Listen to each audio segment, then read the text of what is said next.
السلام عليكم ورحمة الله تعالى وبركاته. نحمده ونصلي على رسوله الكريم. أما بعد، أعوذ بالله من الشيطان الرجيم.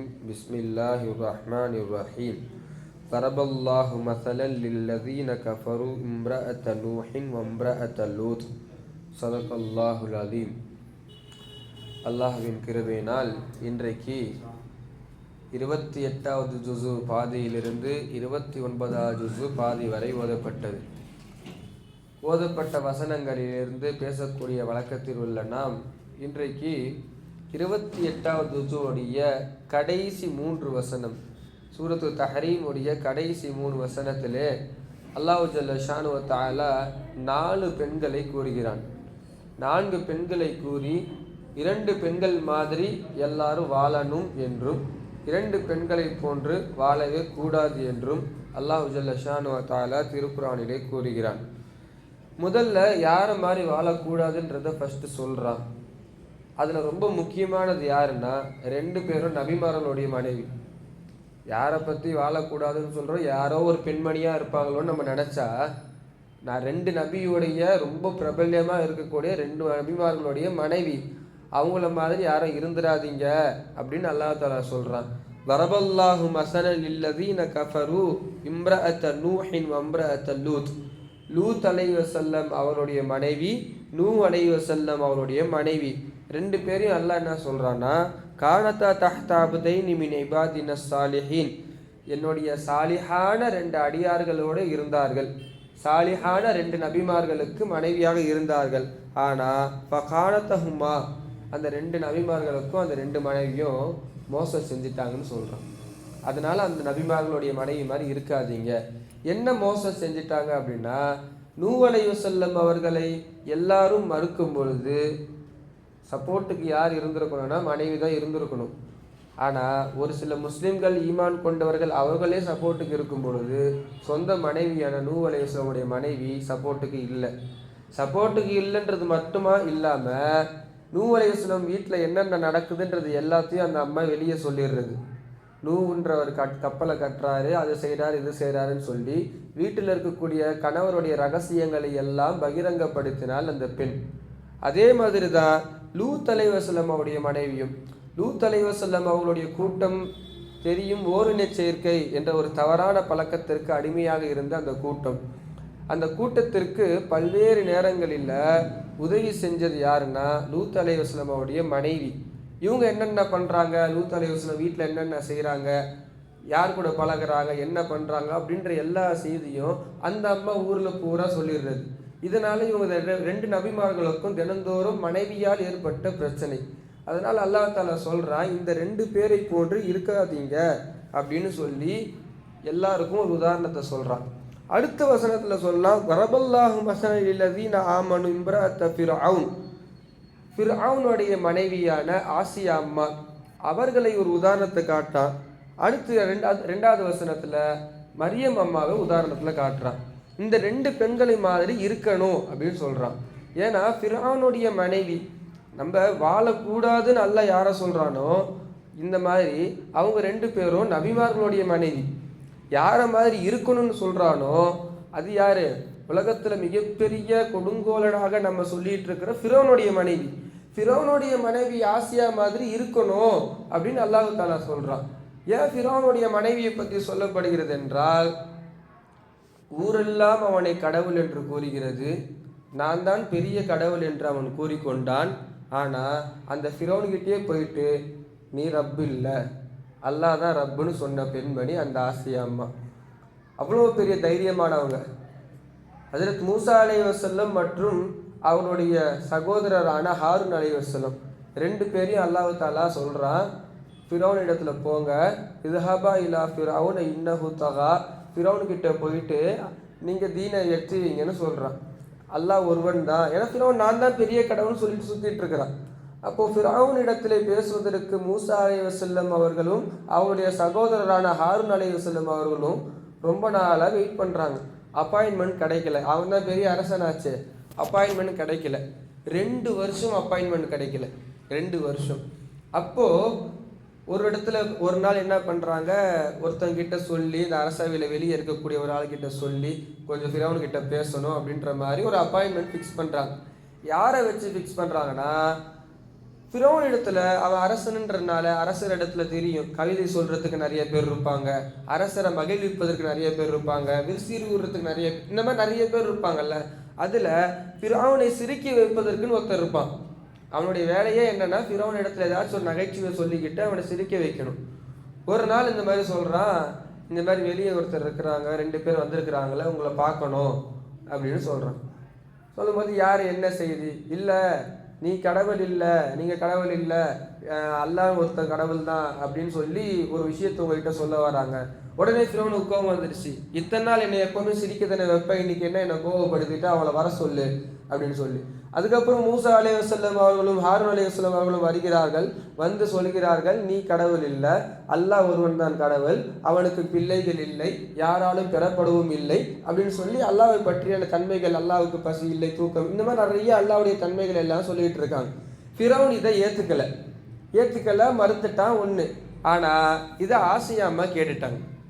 இந்த விஷயத்தை எல்லாமே அவனுடைய மனைவியான ஆசியா அம்மா கேட்டுட்டாங்க. கேட்டுட்டு என்ன ஆயிடுச்சுன்னா, அதுக்கப்புறம் ஃபிரௌன் இந்த மாதிரி வீட்டில் போய் சொல்கிறான். அந்த அம்மா கிட்ட, ஆசியா அம்மா கிட்ட சொல்கிறான், இந்த மாதிரி வந்தான், மூசா மற்றும் ஹாரூன் 2 பேர் வந்தாங்க, நான் அனுப்பிட்டேன். அப்போ அந்த அம்மா சொல்கிறாங்க, அவங்க சொல்கிறது தான் கரெக்டு, நீ கடவுள் இல்லை. ஏன்னா ஊருக்கே அவன் அரசனாக இருந்தாலும் வீட்டில் மனைவி கிட்ட என்ன என்ன என்ன ரேஞ்சோ அதுதான். அப்போது ஃபிரௌனுடைய மனைவியான ஆசியா அம்மாவுக்கு ரொம்ப நாளாகவே இவன் கடவுள் இல்லைன்னு தெரியுது, ஆனால் யார் அல்லான்றது தெரியல. அப்படின்ற ஒரு இறைவனை தேடிய ஒரு தேடலில் இருந்தாங்க அந்த ஆசியா அம்மா. ஏன்னா ஃபிரௌன் நான் கடவுள்னு சொல்கிறான், ஆனால் பசிக்குதுன்றான், தாகம் இருக்குதுன்றான், தூக்கம் வருதுன்றான், சில பேரை பார்த்து பயப்படுறான், இப்படி நிறைய விஷயம் நடக்குது. இவன் எப்படி இறைவனாக இருக்க முடியும்? இறைவனை தேடிக்கொண்டு இருக்கிறார்கள் ஆசியா அம்மா. அப்போ இந்த மூசா அலைஹிஸ்ஸலாம் அல்லாஹ்வுடைய தன்மையெல்லாம் சொன்னதுக்கு அப்புறம் தெரிஞ்சிருச்சு, இவர் தான் அல்லான்றது இவங்க தான். யார் மூசா அலைஹிஸ்ஸலாம் அவர்கள் சொன்னாங்களோ அவன் தான் அல்லாஹ் அப்படின்றத கண்டுபிடிச்சிட்டாங்க. ஃபிரௌன் இடத்துல நீ அல்லாஹ் இல்லை அப்படின்னு தெளிவாக சொல்லிட்டாங்க. ஃபிரௌனுக்கு சும்மா ஓடுற ஆள் இல்லை. ஏன் இவ்வளோ பெரிய விஷயம்னா, ஃபிரௌனை சின்ன விஷயத்தில் எதிர்த்தா கூட கொலை செஞ்சிடுவான். அவன் எவ்வளோ பெரிய கொடூரமானவன்றது நமக்கு தெரியும். யாரோ ஒரு ஜோசியக்கார பைத்தியக்கார சொன்ன ஒரே காரணத்தினால பிற்காலத்தில் ஒரு நபரால் உங்களுக்கு பிரச்சனை வரும் அப்படின்னு சொன்னதுனால, ஆண் பிள்ளைனால பிரச்சனை வரும்னு சொன்னதுனால ஊரில் உள்ள எல்லா ஆண் குழந்தைகளும் வெட்டியவன், கொலை செய்தவன் ஃபிரௌன். இவ்வளோ பெரிய கொடுங்கோலன். அப்புறம் ஊரில் பூரா ஆண் குழந்தைகளே இல்லைன்ற நிலைமை வரும் பொழுது 1 வருஷம் ஆண் குழந்தைகளை விட்டான், ஒரு வருடம் ஆண் குழந்தைகளை கொன்றான். இதில் என்ன விஷயம்னா, ஃபிரௌனுடைய மூசா அலைஹிஸ்ஸலாமுடைய சகோதரரான ஹாரூன் அலைஹிஸ்ஸலாம் அவங்க தப்பிச்சிட்டாங்க. என்ன தப்பிச்சாங்கன்னா, எந்த வருடம் குழந்தைகளை கொல்ல வேண்டாம் என்று முடிவெடுத்தாங்களோ அந்த வருடத்தில் பிறந்துட்டாங்க. ஆனால் மூசா அலைஹிஸ்ஸலாம் எந்த வருடம் குழந்தை பிறந்தால், ஆண் குழந்தை பிறந்தால் கொல்ல வேண்டும் என்ற சட்டம் அவன் போட்டானோ அந்த வருஷத்தில் மூசா அலைஹிஸ்ஸலாம் அல்லாஹ் பிறக்க வச்சான். அப்படி இருந்தும் அதுக்கப்புறம் மூசா அலைஹிஸ்ஸலாம் அவர்கள் வளர்ந்தது ஃபிரௌனுடைய வீட்டில் தான். அது தெரியுமா? ஃபிரௌனுடைய வீட்டிலே மூசா அலைஹிஸ்ஸலாம் அவர்கள் வளர்கிறார்கள். இது ஒரு நிகழ்ச்சி, தனி நிகழ்ச்சி. ஹைர். இப்போ மூசா அலைஹிஸ்ஸலாம் அவர்கள் சொன்னதுக்கு பிறகு இவ்வளோ பெரிய கொடுங்கோலனாக இருந்தாலும், அரக்கனாக இருந்தாலும் அவர்களிடத்திலே ஃபிரௌனிடத்திலே தைரியமாக அந்த அம்மா சொல்கிறாங்க. அதுக்கப்புறம் ஃபிரௌன் சும்மா விடுவானா? விடல. ஃபிரௌனுடைய மனைவியான ஆசியா அம்மாவை கட்டுறான், கயிறுகளிலே கட்டைகளிலே கட்டுகிறான். கட்டி 4 பிறகும் கட்டி வைக்கிறான், மிரட்டுகிறான், எதோ செய்கிறான், சித்திரவதை செய்கிறான். இருந்தாலும் அந்த அம்மா அசைகிற மாதிரி தெரியல. நீ என்னை எவ்வளோ கொடுமைப்படுத்தி நீ தான் கடவுள் சொல்ல வைக்கிறியோ, எனக்கு அவ்வளோ அல்லாஹ் மேலே ஈமான் எனக்கு அதிகமாகுது அப்படின்னு சொல்லி அந்த அம்மா ஃபிரௌனுக்கிட்டே சொல்லி அப்புறம் அல்லாஹ்விடத்தில் அவங்க துவா கேட்குறாங்க. அந்த துவா இன்னைக்கு வருது. இது காலத்து ரப்பன் இப்னிலி இந்தக்க பைத்தன் ஃபில் ஜன்னா, யா அல்லாஹ் எனக்கு சொர்க்கத்தில் ஒரு வீடை கொடு, சொர்க்கத்தில் ஒரு வீடை கொடு, ஃபிரௌன் இடத்துலேருந்து என்னை காப்பாற்றுன்னு 2 துவாவை கேட்குறாங்க. கடைசியாக ஃபிரௌனு பார்க்குறான், பார்த்து பாறாங்கல்ல உங்கள் மேலே புரட்ட போகிறேன், அப்படியே உங்கள் மேலே உருட்டிவிட போகிறேன்னு சொல்கிறான். இதெல்லாம் நடக்கும் பொழுது அப்போ அல்லாஹ் தாலா ஆசியா அம்மா வஃபாத்தரத்துக்கு முன்னாடி 1 செகண்டுக்கு முன்னாடி சொர்க்கத்தில் அவங்களுக்கான இடத்தை துனியாவிலே அவங்களுக்கு காமிச்சிட்டான். ஏன்னா அந்த அம்மா துவா கேட்டுட்டாங்க. கேட்டதுனால அந்த துவாவை உலகத்திலேயே கபூல் செய்கிறான். சொர்க்கத்தில் நீங்கள் இங்கே தான் இருப்பீங்கன்ற அந்த காட்சியை துனியாவிலே அவர்களுக்கு காட்டி விட்டான். எனவே ஃபிரௌனுடைய மனைவியை மாறி நீங்கள் வாழுங்கள் அப்படின்னு சொல்லி முதல் விஷயம். ரெண்டாவது, மரியம் அம்மாவை சொல்கிறான். மரியம் இப்னத் இம்ரான் அல்லத்தி அஹ்ஸனத் ஃபர்ஜஹா, தன்னுடைய கற்பை நல்ல முறையில் பார்த்து கொண்ட இம்ரானுடைய மகளான மரியம்மை போன்று நீங்கள் வாழுங்கள் என்று அல்லாஹ் தஆலா சொல்கிறான். மரியம் அம்மா அலைஹிஸ்ஸலாம் அவர்கள் அவருடைய வாழ்க்கை ரொம்ப பிரம்மாண்டமானது. எந்த ஆணும் அவர்களை பெரும்பாலும் பார்த்ததில்லை, இவர்களும் எந்த ஆணையும் பார்த்ததில்லை. அவங்கள அல்லாஹ் தஆலா திருக்குர்ஆன்ல அறிமுகம் செய்யும் பொழுது எப்படி சொல்றான்னா, அஹ்ஸனத் ஃபர்ஜஹா, தன்னுடைய கற்பை அவர் நல்ல முறையில் பார்த்து கொண்டார். திருக்குர்ஆன்ல எங்கே தேடி பார்த்தாலும் மரியம் அம்மாவை தவிர வேற எந்த பெண்மணியோடைய பேரும் இருக்காது. இப்போது இதுக்கு முன்னாடி நம்ம 2 மனைவி, அவங்க 2 நூஹ் அலைஹிஸ்ஸலாமுடைய மனைவி, லூத் அலைஹிஸ்ஸலாமுடைய மனைவி சொன்னல, அங்கே அல்லாஹ் எப்படி சொல்கிறான்னா, நூஹுனுடைய மனைவி, லூத்தினுடைய மனைவி அப்படி தான் சொல்கிறான், அவங்க பேர் சொல்லலை. இங்கேயும் கடைசியாக என்ன வருது, ஃபிர்அவுனுடைய மனைவின்னு தான் வருது, ஆசியம்மாவை. யாருடைய பேரும் திருக்குர்ஆனில் இல்லை, ஒரே ஒரு பெண்மணியுடைய பேரு தான். சுமார் 25 இடங்களில் மரியம் அம்மாவை பற்றி அல்லாஹ் தஆலா கூறுகிறான். இம்ரானுடைய மகளான மரியம் அப்படின்னு சொல்றான். எந்த அளவுக்கு நாம் சூரத்து மரியம், ஒரு சூறாவுக்கு பேரு திருக்குர்ஆன்ல ஒரு சாப்டருக்கு பேர் சூரத்து மரியம். இப்போ அந்த அளவுக்கு அவர்கள் பேணிக்கையாக இருந்தார்கள், யாரும் அவர்களை பார்த்ததில்லை. அவருடைய கற்புலகத்தில் அவர்கள் ரொம்ப பேணிக்கையாக இருந்தார்கள். அப்பேற்பட்ட மரியம் அம்மாவை நம்ம அளவுக்கு யாரும் பாராட்டக்கூடியவர்கள் இருக்க முடியாது. இன்னும் சொல்ல போனால் கிறிஸ்துவர்களுடைய பைபிளில் இருக்கிறத விட அவர்களை பற்றி புகழ் திருக்குர்ஆனில் இருக்குது. நான் சொல்கிறேன்ல, வேறு எந்த பெண்மணியோடைய பேரும் இல்லை. அல்லாஹ் தஆலா ஒரே ஒரு பெண்மணியை பேர் தான் வச்சிருக்கிறான், அது மரியம். அவர்களுடைய பேரில் தனியாக சூறா இருக்குது. அவர்களை அல்லாஹுடைய அத்தாட்சின்னு சொல்கிறான். அல்லாஹுடைய அத்தாட்சின்ற வார்த்தையை எதுக்கும் பிரம்மாண்டமான விஷயத்துக்கு சொல்லியிருக்கிறான் அல்லாஹ். அந்த பிரம்மாண்டமான விஷயங்கள்ல யார் சேராங்கன்னா, மரியம் அம்மாவும் அவருடைய மகனான ஈசா அலைஹிஸ்ஸலாம், இவங்க 2 பேரும் அவருடைய அல்லாஹ்வுடைய அத்தாட்சி. சரி, எதனால இவங்களை அல்லாஹ் பாராட்டுறான் அப்படின்னு போகும்போது, இவர்களை அல்லாஹ் தஆலா இபாதத் செய்யக்கூடியவர்கள் என்று பாராட்டுறான். திருக்குர்ஆன்ல வருது, அவர்கள் இபாதத் செய்யக்கூடியவர்கள் அப்படின்னு. வகானத் மினல் கானிதீன், அல்லாஹுக்கு முற்றிலும் வழிபட்ட பெண் என்று அல்லாஹ் தஆலா சொல்கிறான். அவங்களுடைய இபாதத்தும் ரொம்ப அதிகமாக இருக்கும். அவர்களுக்குன்னு ஒரு மெஹராப், நிறைய இதுதான் திருக்குறளில் நிறைய வந்துகிட்டு இருக்குது. அவர்களுக்குன்னு ஒரு மெஹராப், அந்த மெஹராபில் தான் இருப்பாங்க எப்போவுமே. அதை தாண்டி பெருசாக வெளியே போக மாட்டாங்க. அல்லாஹ் அவங்களுடைய நிகழ்ச்சி அல்லாஹ் ரொம்ப சூப்பராக சொல்லுவான். அவங்களுடைய வளர்ப்பு தந்தையான ஜக்கரியா அலைஹிஸ்ஸலாம் அவங்க வந்து கேட்பாங்க, என்ன அவங்களுக்கு எல்லா பழமும் வருது? அவங்க மெஹராபில் தான் இருப்பாங்க, வெளியே போக மாட்டாங்க, எந்த ஆணையும் பெருசாக பார்த்ததில்லை.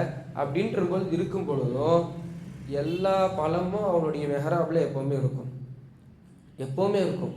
அப்போ ஒரு நாள் கேட்குறாரு ஜக்கரியா அலைஹிஸ்ஸலாம், இதெல்லாம் எப்படி வந்துச்சு? அண்ணா லக்கி ஹாதா, உங்களுக்கு இதெல்லாம் எப்படி கிடைச்சிச்சுன்ற பொழுது, காலத் ஹுவ மின் இந்தில்லாஹ், அல்லாஹ் இடத்துலேருந்து எனக்கு கிடைச்சிச்சு. தினந்தோறும் சுவனத்திலிருந்து அல்லாஹ் தஆலா அவர்களுக்கு உணவை தருவாங்க. இந்த ஈமானை பார்த்ததுக்கு அப்புறம்தான் வயசான ஜக்கரியா அலைஹிஸ்ஸலாம் அவர்கள் அல்லாஹ் இடத்துல எனக்கு குழந்தைய கொடுன்னு கேட்குறாங்க. அப்போ அந்த மரியம் அம்மாவுக்கு அல்லாஹ் தஆலா ரிஸ்கை தினந்தோறும் தரான்ற பொழுது, எனக்கும் அல்லாஹ் குழந்தை தருவான்னு சொல்லி ஒரு நபி மரியம் அம்மாவை பார்த்து படிப்பினை பெறுகிறார்கள். அதுக்கப்புறம் ஜக்கரியா அலைஹிஸ்ஸலாம் அவர்கள் கேட்கிறார்கள், பிரபல்யமான துவா கேட்டதுக்கப்புறம் அல்லாஹ் தஆலா அவர்களுக்கு யஹ்யான்ற குழந்தைய தரான் அப்படின்றது வரலாறு. இப்போ இந்த வசனங்கள் எல்லாம் அல்லாஹ் தொடர்ந்து சொல்லக்கூடியது என்னன்னா, சரி இந்த 4 பெண்மணிகளை சொல்கிறான், இவங்க பெண்களுக்கு மட்டும்தான் ரோல் மாடலான்னு பார்த்தா இல்லை. தரபல்லாஹு மஸலன் லில்லதீன ஆமனு, ஈமான் கொண்டவர்களுக்கு அல்லாஹு தஆலா உதாரணமாக்கி தருகிறான். ஈமான் கொண்டவர்கள் எல்லா முஸ்லீம்களுக்குமான உதாரணம். இந்த 2 பெண்மணி மாதிரி இருங்க, அந்த 2 பெண்மணி மாதிரி இருக்காதீங்க. ஃபர்ஸ்ட் 2 பெண்மணி என்னென்ன செஞ்சாங்க? அவங்களுடைய குடும்பத்தில் இருக்கக்கூடிய கணவருக்கு அவர்கள் துரோகம் செஞ்சார்கள், அநியாயம் செஞ்சார்கள். அந்த மாதிரி யாரும் இருக்காதீங்க அப்படின்றது அவங்களுடைய விஷயத்துல இருந்து நம்ம கற்றுக்க வேண்டியது. அடுத்து இவங்க விஷயத்துல என்ன கற்றுக்கணும்னா, மரியம் அம்மாவுடைய விஷயத்துல ரொம்ப இபாதத்தில் பேணிக்கையானவங்க. அல்லாஹ் அவங்கள குர்ஆனில் சொல்லக்கூடிய அளவுக்கு அவங்கக்கிட்ட உள்ள சிறப்பு என்னன்னா, எந்த ஆணையும் அவர்கள் பார்க்க விடவில்லை, இவர்களும் எந்த ஆணையும் பெருசாக பார்த்ததில்லை. அவர்களுக்குள் உள்ள அந்த சுற்று வட்டாரத்தில் இருக்கக்கூடிய அவர்களை தவிர. அந்த அளவுக்கு பேணிக்கையாக இருந்ததுனால இவர்களை போன்று கற்பொழுக்கம் உள்ளவர்களாக இருக்க வேண்டும் என்று ஆணுக்கும் சொல்கிறான், பெண்ணுக்கும் சொல்கிறான். அடுத்து ஃபிர்அவுனுடைய மனைவியான ஆசியா அம்மா எவ்வளோ கொடுங்கோலனான கணவனாக இருந்தாலும் சரி, அவர்களிடத்திலும் ஈமானில் உறுதி இருந்தால் அல்லாஹு தாலா வெற்றியை தருவான் அப்படின்ற ஒரு நல்ல படிப்பினையை இன்னைக்கு ஓதப்பட்ட சூரத்து தஹரீமுடைய கடைசி 3 வசனங்களிலே அல்லாஹு ஜல்ல ஷானஹு தாலா கூறுகிறான். அல்லாஹு சுப்ஹானஹு தாலா இந்த திருக்குர்ஆனில் சொல்லப்பட்ட இந்த பெண்மணிகளுடைய வரலாறிலிருந்து உள்ள படிப்பினைகளை பெற்று அதன்படி அமல் செய்யக்கூடிய தௌஃபீக்கை நமக்கும் நம் குடும்பத்தினர்களுக்கும் அல்லாஹ் வழங்குவானாக. ஆமீன். வாஹிர் தஅவானா அனில் ஹம்துலில்லாஹி ரப்பில் ஆலமீன். அஸ்ஸலாமு அலைக்கும் வரஹ்மத்துல்லாஹி வபரகாத்துஹு.